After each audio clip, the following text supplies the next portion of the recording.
Hey everyone, welcome back to my YouTube channel पाठशाला।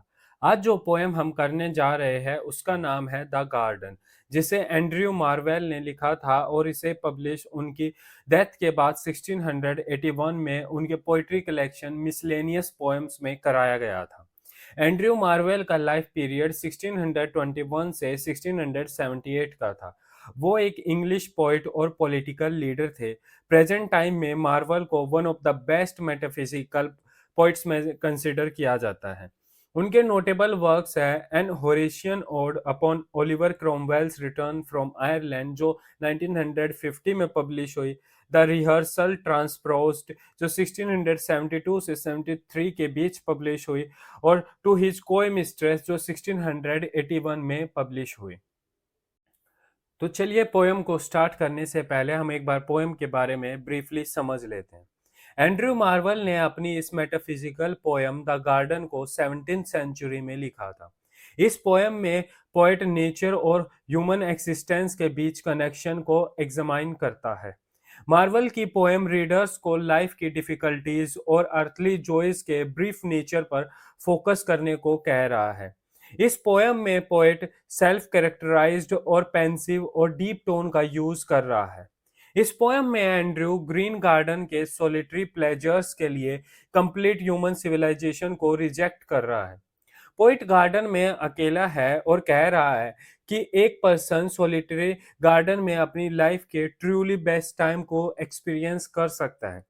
वहाँ वो पर्सन शांत होगा, पीसफुल होगा, उसे कोई हरी नहीं होगी, वो ट्रबल्ड नहीं होगा और उसके सराउंडिंग में सेंसियस, ब्यूटीफुल और क्रिएटिव चीजें होगी।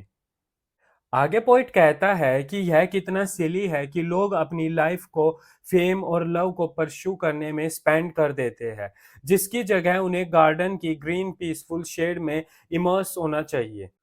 द गार्डन पोएम स्टार्ट होती है और स्टार्ट से ही स्पीकर पॉलिटिक्स, वॉर और सिविक सर्विस के मैन के पब्लिक लाइफ के डिवोशन की वॉइडनेस, वैनिटी और इंफीरियोरिटी को शो कर रहा है। Instead of all these things, poet garden की क्वाइटनेस और इनोसेंस को वैल्यू करता है। पोइट गार्डन को सेक्रेड प्लांट्स के स्पेस में पोर्ट्रे करता है, जिन्हें लोगों के रूड बिहेवियर ने सोसाइटी से रिमूव कर दिया है। पोइट गार्डन को उसके लवली ग्रीन शेड्स के लिए प्रेज करता है, जिसे poet white and red huge, जो पैशनेट लव को सिग्निफाई करते हैं, से भी सुपीरियर मानता है। इस पोएम में पोएट का माइंड इनर हैप्पीनेस की स्टेट में है। पोएट इस गार्डन को बिब्लिकल एडन गार्डन से भी कंपेयर करता है, जहां गॉड ने एडम और ईव को क्रिएट किया था। इस पोएम में मार्वल गार्डन राइटिंग के रिच ट्रेडिशन को पोर्ट्रे करता है, जिसे 17th सेंचुरी में क्लासिकल पोइट्स अपनी राइटिंग्स में, अपनी पोएम्स में पोर्ट्रे किया करते थे। The garden poem recent times में थर्ड मोस्ट एग्जामाइंड पोएम है। पोएम में थ्री प्रेवलेंट थीम्स है। First, the praise of solitude; second, the virtues of writing; and the third, the speaker's progression of outlook from physical to spiritual. तो चलिए, अब हम अपनी poem को start करते हैं और स्टैंजा वाइज उसे समझते हैं। स्टैंजा वन में पोइट कहता है कि how vainly men themselves amaze to win the palm, the oak or bays, and their incessant labors see, crowned from some single herb or tree, whose short and narrow versed shade does prudently their toils upbraid, while all flowers and all trees do close to weave the garlands of repose। First stanza में poet कह रहा है कि लोग fame और glory के लिए इम्पिशेंट और डेस्परेट है, और स्पीकर इसे वेनफुल कंसिडर करता है। स्पीकर आगे कहता है कि पीपल कॉन्स्टेंटली और टायरलेसली वर्क करते हैं ताकि वो लोरेल्स अचीव कर सके। लोरेल्स स्मॉल प्लांट, शब्स और हब्स को कहते हैं, जिसके सिंबल का यहाँ मीनिंग रिकॉग्निशन और अचीवमेंट है। स्पीकर कह रहा है कि ये एकम्प्लिशमेंट समय के साथ पेल हो जाएगी। स्पीकर इम्फेसाइजली कह रहा है कि इन सब स्मॉल चीजों के पीछे भागने की जगह लोगों को गार्डन में प्रेजेंट ट्रीज की शेड को एम्ब्रेस करना चाहिए, जो कि काफी पीसफुल है। यह सिंगल प्लांट और ट्री की शेड एक रिमाइंडर की तरह प्रेजेंट किया गया है, जो ह्यूमन लेबर के कन्फाइंड और एपिहेमरल कैरेक्टर को शो करता है। स्टेंजा के एंड में पोइट कह रहा है कि यह सिली है कि हम बस एक ट्री पर कंसंट्रेट करते रहें, जबकि गार्डन में प्रेजेंट सभी फ्लावर और ट्री टुगेदरली हमें एक परफेक्ट पीस दे सकते हैं। स्टेंजा की फाइनल लाइन में ट्रीज और फ्लावर्स एक हार्मोनियस यूनियन को डिपिक्ट कर रहे हैं, जो साथ में पीस और कामनेस का एक गार्लैंड बनाती है। सेकंड स्टैंजा में पोइट कहता है कि fair quiet have I found thee here and innocence thy sister dear, mistaken long I sought you then in busy companies of men, your sacred plants if here below only among the plants will grow, society is all but rude to this delicious solitude। Second stanza में poet garden में serenity और innocence मिलने के बाद रिलाइव्ड और surprised है। यहाँ poet mental और इनर पीस की बात कर रहा है। पोइट एक्नोलेज करता है कि उसने पहले भी पीस और सेरेनिटी को बिजी और नोजी लोगों के बीच ढूंढने की कोशिश की है, लेकिन अपने इस एक्सपीडिशन में वो सक्सेसफुल नहीं रहा। लेकिन अब स्पीकर यह समझ गया है कि उसे यह पीस और सेक्लूजन गार्डन में इजीली मिल सकता है। यह प्रूव कर रहा है कि सोसाइटी का डिस्ट्रैक्शन और नॉइज ने गार्डन के फ्लोरा और ट्रैंक्विलिटी को खराब नहीं किया है, और इससे यह क्लियर है कि गार्डन की ब्यूटी और पीस अभी इनसिग्निफिकेंट और स्टेन्ड नहीं हुई है। फर्दर स्पीकर इंप्लाई करता है कि गार्डन का यह एक्सपीरियंस सीरीन और डिवाइन है। स्टेंजा के एंड में पोइट हाईलाइट करता है कि गार्डन में उसे जो ट्रैंक्विलिटी मिली है वो एक्सट्रीमली ब्यूटीफुल और डेलिकेट है, और पोइट कहता है कि यह मोमेंट काफी इंजॉयबल और ब्लिसफुल है।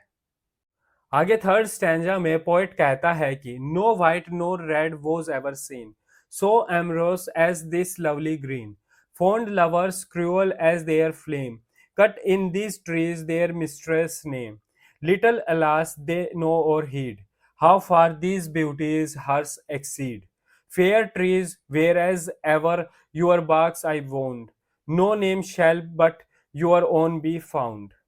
थर्ड स्टैंजा में स्पीकर गार्डन की लश ग्रीनरी को प्रेज कर रहा है। वो गार्डन के विविड और पैशनेट ब्यूटी को एडमायर कर रहा है। यहाँ पोइट कह रहा है कि गार्डन का ग्रीन कलर, व्हाइट और रेड कलर जो पैशनेट लव को सिग्निफाई कर रहे हैं से भी सुपीरियर है। व्हाइट और रेड या क्रिम्सन कलर प्योरिटी और पैशन को सिग्निफाई कर रहा है। इन कलर से पोइट पीपल के द्वारा एक्सप्रेस्ड लव और डिजायर को पोर्ट्रे कर रहा है और इन्हें गार्डन के ग्रीन कलर से इक्वेट कर रहा है। पोइट आगे कहता है कि कैसे लवर्स अपने नाम को ट्रीज की स्टेम पर लिख देते हैं, लेकिन पोइट यहाँ उन लोगों के ट्रीज की नेचुरल ब्यूटी के लिए इग्नोरेंस और डिसरिगार्ड से काफी रिग्रेटफुल और सैड फील कर रहा है।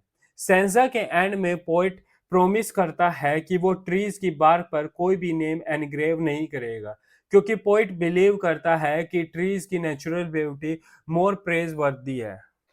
नेक्स्ट फोर्थ स्टैंजा में पोइट कहता है कि when we have run our passion's heat, love hither makes his best retreat, the gods that mortal beauty chase still in a tree did end their race, Apollo hunted Daphne so only that she might laurel grow, and Pan did after Syrinx speed, not as a nymph but for a reed। Fourth stanza में speaker सोच रहा है कि garden में love, comfort, bliss और fulfilment को experience करता है। मीन्स गार्डन के पीस में लव भी हैप्पीली एक्सपेंड करता है। गार्डन की सीरीन सेटिंग में लव अल्टीमेट हेवन को फील करता है। ह्यूमन पैशंस के एंड होने के बाद लव गार्डन में ब्लिसफुल प्रेजेंस को फील करता है। यहाँ पोइट ग्रीक माइथोलॉजी से अपनी बात को प्रूव करने के लिए रेफरेंस भी देता है। पोइट कहता है कि कैसे वो गॉड्स जो अर्थली ब्यूटी से ऑब्सेस्ड होकर उसे चेज करते हैं वो इवेंचुअली ट्रीज में चेंज हो जाते हैं। यहाँ पोइट कुछ माइथोलॉजिकल एग्जाम्पल्स भी देता है, जैसे जब पैन साइरिंग्स को फॉलो कर रहा था वो रीड में चेंज हो जाता है, और इसी तरह अपोलो डेफनी को चेज कर रहा था वो लोरेल ट्री में चेंज हो गया। यह कॉन्सेप्ट यह प्रूव करता है कि गार्डन ही वो प्लेस है जहां लव और ब्यूटी, अल्टीमेट पीस और फुलफिलमेंट इन्हीं फेबल स्टोरी से रिइंफोर्स्ड किया जाता है, और यह सेलेस्टियल क्रीचर्स और नेचुरल वर्ल्ड के बीच एक कनेक्शन इस्टेब्लिश करता है। फिफ्थ स्टैंजा में पोइट आगे कहता है कि what wondrous life in this I lead, ripe apples drop upon my head. The luscious clusters of the vine upon my mouth do crush their wine. The nectarine and curious peach into my hands themselves do reach. Stumbling on melons as I pass, and snared with flowers I fall on grass. Fifth stanza में speaker कहता है कि वो garden में आने के बाद उसकी लाइफ काफी अच्छी हो गई है। इस स्टैंजा में पोइट गार्डन में आने के बाद वहाँ की नेचर और नेचुरल हैबिटेट को एक्सप्रेस कर रहा है। वो बता रहा है कि गार्डन में आकर उसे कैसा फील हो रहा है।